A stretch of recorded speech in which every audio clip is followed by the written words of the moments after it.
atau katakan suami dari klien kami, Bu Pipit, terkait adanya dugaan tindak pidana pemalsuan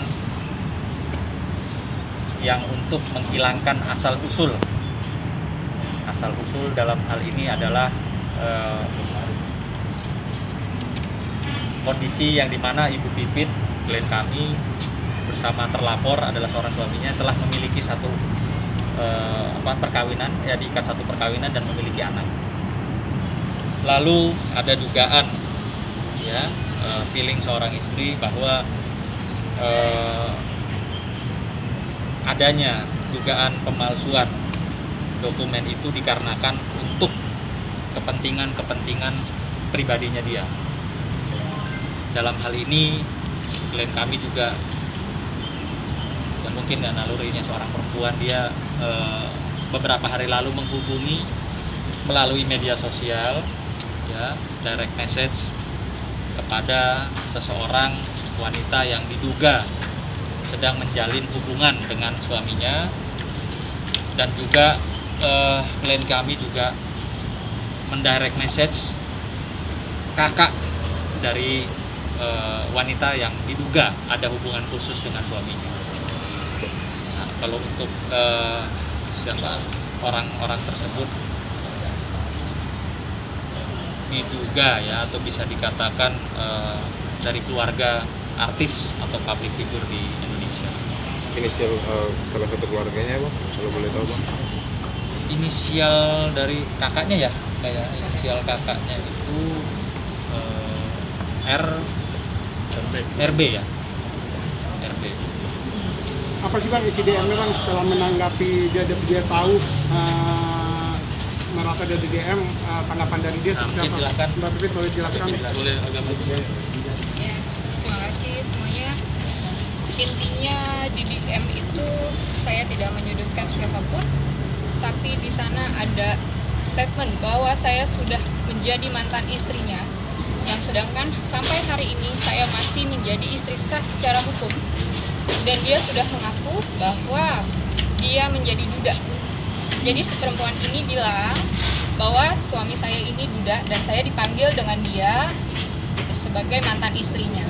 Itu sih yang menurut saya kejam, ya. Maksudnya saya masih menjadi seorang istri tapi sudah tidak dianggap gitu loh. Ada tekanan nggak dari mungkin si pelakor lah sebutannya lah? Saya nggak mau bilang pelakor, ya Mas, ya gitu ya. Kalau tekanan sampai detik ini saya tidak pernah mau mencari bukti, tapi cukup bagi saya ketika suami saya sudah bilang bahwa berstatement bahwa saya ini sudah menjadi mantan istri gitu loh. Sedangkan sidang perceraian saja belum ada putusan sidang gitu bahwa saya sudah menjadi mantan istrinya dia gitu loh. Mbak, Iya. awal menikah Bang kapan sih, Mbak? Tahun 2010. Sudah 10 tahun berarti? Sudah 10 tahun. Nah, kasus ini sejak kapan baru tahunya? Baru tahunya kapan? Berubahnya suami itu dimulai dari bulan Desember, ya. Saya itu beli rumah itu September baik-baik aja.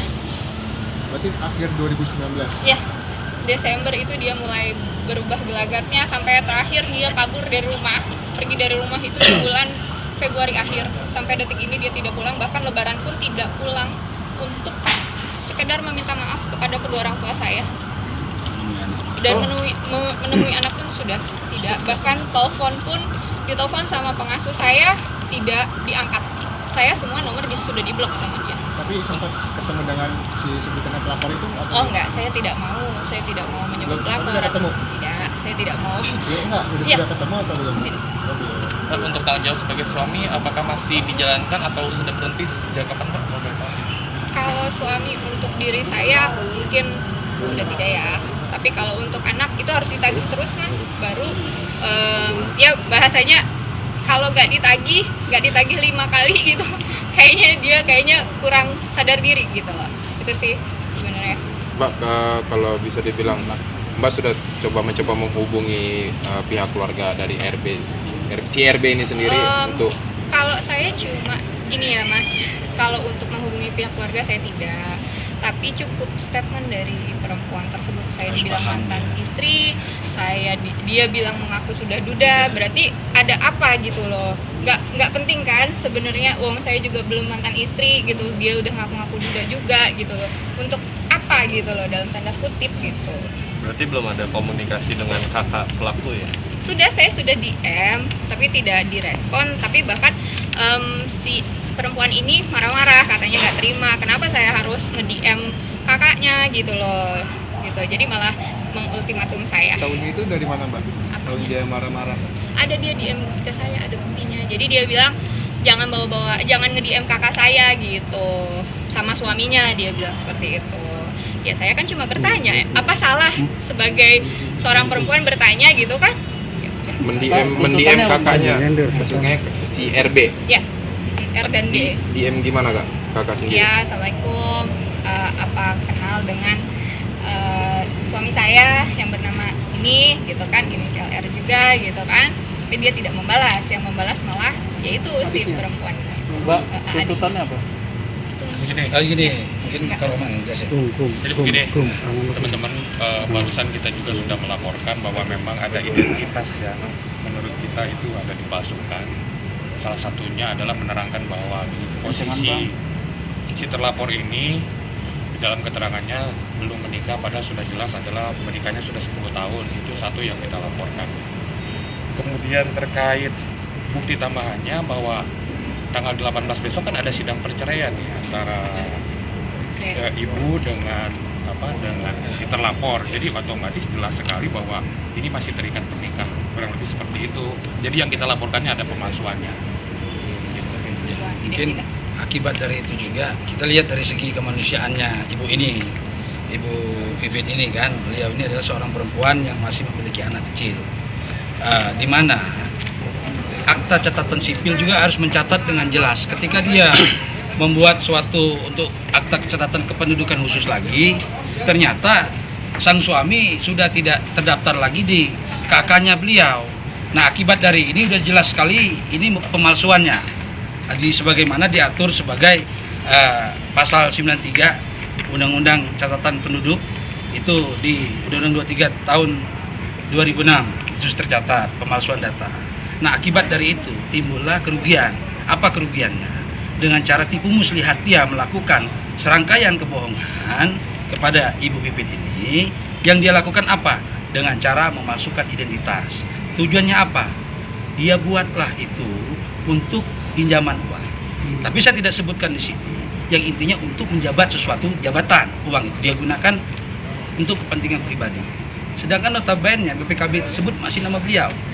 Nah, jadi ibu ini sangat-sangat dikriminalisasi hak-haknya sebagai perempuan. Nah, untuk itu kita minta perlindungan hukum kepada negara. Kemana kita? Ke kepolisian dengan membuat surat laporan polisi ini. Nah, setelah itu juga ada hal lain yang dilakukan oleh si suaminya itu, karena belum cerai ya, seperti yang disampaikan oleh Kang Roman tadi, belum cerai. Status mereka masih sah sebagai suami istri. Dia membuat dan mengaku menyatakan bahwa beliau masih sebagai seorang duda. Yang padahal dia di KTP-nya jelas masih bujangan lah itulah atau apalah. Ya, menurut saya secara psikologis dia sama anaknya aja udah lupa. Lah bagaimana sama istrinya?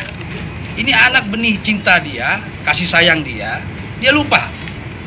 Taruhlah sama istrinya udah lupa, tapi sama anak kok lupa? Kan lucu sekali menurut kita kan.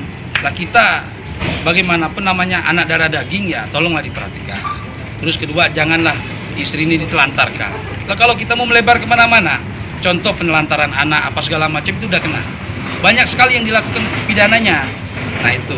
Nah, pemalsuan juga menguntungkan dia untuk menjabat sesuatu hal. Tapi saya tidak sebutkan dia menjadi apa. Akhir dari itu timbullah kerugian dan uangnya cair tanpa tanda tangan ibu ini, Ibu Pipit ini. Nah itu. Oke, Mbak Pak. Pipit, sedikit memperjelas lagi nih, hubungan perempuan yang saat ini berhubungan dengan mantan atau suami dengan Mbak Pipit itu, perempuan ini siapanya si RB, si public figure ini? Apakah adik ipar kah, atau adik kandung kah, atau saudara, atau siapa? Adik ipar dari yang R ini. RB si public figure ya. Oke. Adik ipar ini. Melihat tanggapan si public figure tidak ada respon setelah Mbak DM, seperti apa, kecewa kah atau seperti apa? Ya nggak apa-apa, itu hak dia juga ya, tidak mau menjawab. Tapi yang jelas ada statement dari adik iparnya itu bahwa jangan ganggu-ganggu keluarga saya gitu kan, maksudnya jangan DM si RB dan istrinya gitu kan, untuk menanyakan hal ini gitu. Jadi kata dia cukup aja jawabannya dari saya gitu. Berarti bisa dikatakan si perempuan ini tahu ketika Mbak DM si RB public figure ini? Tahu kan, pasti tahu. Jadi intinya begini, komunikasi itu sudah ada melalui DM tetapi tidak begitu jelas. Yang jelas, yang paling jelasnya bahwa si R ini mengaku kepada perempuan itu sudah menjadi duda. Padahal kenyataannya tidak, sidang pun baru hari Kamis besok. Jadi jelas itu satu kebohongan, baik yang dilakukan terutama oleh pihak si R tadi, suaminya ibu ini sudah melakukan kebohongan, mengaku sebagai duda, kemudian juga ada dokumen yang dipalsukan. Jelas ini tindak pidananya sudah ada. Kita lakukan proses pelaporan, mudah-mudahan dalam waktu dekat pihak-pihak yang terkait nih semua dipanggil. Kita berharap semuanya dipanggil. Ini clearnya ketika mereka memberikan keterangan. Kalau memang tidak terbukti ya sudah. Yang jelas kita dari pihak pelapor ada dugaan dan bukti awal untuk membuat laporan kita sudah cukup. Ya, kita berharap pihak kepolisian segera memanggil nih pihak-pihak yang terkait yang kita sebutkan tadi di dalam BAP. Saya nggak mau menjawab karena saya tidak mau menuduh siapapun. Intinya cukup bukti ketika saya sudah dibilang mantan istri dan dia mengaku-ngaku duda dan dia menggunakan KTP yang memang belum menikah untuk disalahgunakan untuk status dia mengaku-ngaku sebagai duda. Udah itu aja sih. Saya dia mau Cek di catatan penduduk pun sudah nggak ada nama dia lagi, udah merubah data. kakak saya Pak, ya. tapi dia suami itu ada izin nggak akan mau menikah lagi? Ya. Pernah ngomong nggak Nggak ada suami omongan kepada ya. Anda dia ingin menikah lagi? Intinya dia ya sekilas ada lah ya Pak ya gitu kan, dia bilang mau nggak dijadiin yang mau saya mau nikah dua gitu ya. Saya nggak mau lah, mana istri mana yang mau ya dimadu gitu kan ya. Kalau saya sih prinsipnya gini, kalau mau berpisah ayo baik-baik ya kan, tolong semuanya diselesaikan secara baik-baik ya. Karena memang sampai detik ini pun saya di blok gitu, saya ajak untuk Tambahan ketemu lagi mungkin komunikasi pihak ibu dengan suaminya ini sudah tertutup, tidak ada komunikasi, bahkan panggilan sidang pun memang hanya panggilan sidang dari pengadilan. Saya berharap laporan inilah yang menjadi jembatan untuk berkomunikasi antara pihak ibu dengan pihak si terlapor nanti. Ya, karena kita berharap begini, semua dipanggil dulu oleh pihak kepolisian. Siapapun yang nama-nama yang muncul dari laporan ini dipanggil, karena ini pasalnya juga cukup berat, ada pasal pemalsuannya ya. Kemudian ada menghilangkan identitas untuk kepentingan apapun. Yang jelas asal usulnya ini sudah dihilangkan, merugikan pihak ibu ini dan anak-anak, dan justru apalagi kalau dihubungkan dengan rumah tangganya, jelas ini sangat merugikan. Kita berharap juga hari Kamis besok sidang perceraiannya juga akan lebih tegas lagi dan jelas lagi prosesnya. Jadi Kira-kira untuk ada saksi tekanan RP Bang? akan dipanggil kah? Mengingat Mbak sudah Ya, pasti Pasti akan begini, dipanggil. setiap orang yang disebutkan di dalam laporan ini tadi dilaporkan pasti akan dipanggil. Saya berharap pihak kepolisian segera memanggil siapapun pihak yang terkait dalam proses ini, memberikan penjelasan. Kan nggak ada ruginya memberikan penjelasan untuk kebaikan kan, daripada menjadi fitnah kan. Nah ini, tapi bukti awal kita sudah cukup untuk melakukan laporan. Ya, Bang, dulu ya. tapi yang gugat cerai ini siapa? Pasal ini yang diajukan ini pasal 263, 263. ya 263 dan Undang-Undang Catatan Sipil yang saya bilang tadi sebelumnya, Undang-Undang nomor 23 tahun 2006. Pasal 93. Kasih lihat dong kertas saya yang tunjukin. Nah ini nomor LP-nya. Gua dong, Nah ini rata-rata ancamannya 6 tahun penjara pidananya. Jadi kalau memang dia tidak ada itikat baik ya silakan aja. Nanti kita akan tetap melanjutkan upaya hukumnya. Seperti yang disampaikan tadi. Bang, tapi yang gugat cerai ini siapa Bang? Beliau, Suaminya. Oh, suami yang gugat cerai dia ya? sebagai pemohon, ibu ini sebagai termohon. Bang, jangan. Jadi Di ibu ini PN sudah mana jatuh sih? ketimpa tangga. Di PN di mana itu? Di PA Bekasi. Oh, PA Bekasi Kota. kapan ininya kapan Bang? Ya. Sidang. Hari Kamis besok tanggal 18. Oke. Makasih. Cukup ya. Terima kasih ya semua ya, Terima teman-teman kasih ya. kawan-kawan.